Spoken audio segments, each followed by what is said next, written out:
আসসালামু আলাইকুম ওয়া রাহমাতুল্লাহি ওয়া বারাকাতুহু। বন্ধুরা, আজকে থাকছে একজন জাহান্নামীকে কবর থেকে নিয়ে কিয়ামত পর্যন্ত কি ভয়াবহ শাস্তি উপভোগ করতে হবে। তো চ্যানেলে নতুন হয়ে থাকলে অবশ্যই চ্যানেলটি সাবস্ক্রাইব করে দেবেন। চলুন কথা না বাড়িয়ে আমরা ভিডিও শুরু করি।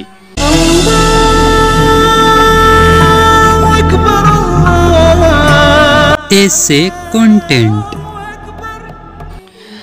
জাহান্নামের ভয়াবহ শাস্তিগুলো কবর থেকে শুরু করে কিয়ামত পর্যন্ত বিভিন্ন ধাপে সংগঠিত হবে। এই শাস্তিগুলো পাপের মাত্রা এবং ব্যক্তির কর্মফল অনুযায়ী নির্ধারিত হবে। কবরের জীবন হলো মৃত্যুর পর থেকে কিয়ামত পর্যন্ত সময়কাল। এই সময়ে এই শাস্তির সূচনা হয়। যে ব্যক্তি কবরের প্রশ্নোত্তর পর্বে ব্যর্থ হবে, তার কবর তাকে এমনভাবে চাপ দেবে যে তার পাঁজরের হাড়গুলো একে অপরের মধ্যে ঢুকে যাবে। তার কবরে জাহান্নামের একটি দরজা খুলে দেওয়া হবে, যেখান থেকে জাহান্নামের আগুন ও উত্তাপ আসতে থাকবে, যা তার কবরকে উত্তপ্ত করে তুলবে। কবরে তাকে বিষাক্ত সাপ ও বিচ্ছু দংশন করবে, যার তীব্র যন্ত্রণা তাকে প্রতিনিয়ত ভোগ করতে হবে। পুনরুত্থানের পর হাসরের ময়দানে পাপীদের জন্য অপেক্ষা করছে আরও কঠিন শাস্তি। হাসরের ময়দানে সূর্য মাথার খুব কাছে চলে আসবে। পাপীরা তাদের পাপের পরিমাণ অনুযায়ী ঘামে ডুবে যাবে, যা শরীরের অসহায় যন্ত্রণা সৃষ্টি করবে।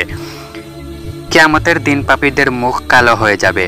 তাদের শৃঙ্খলিত করে একত্রিত করা হবে, যা তাদের জন্য চরম অপমান ও লাঞ্ছনার কারণ হবে।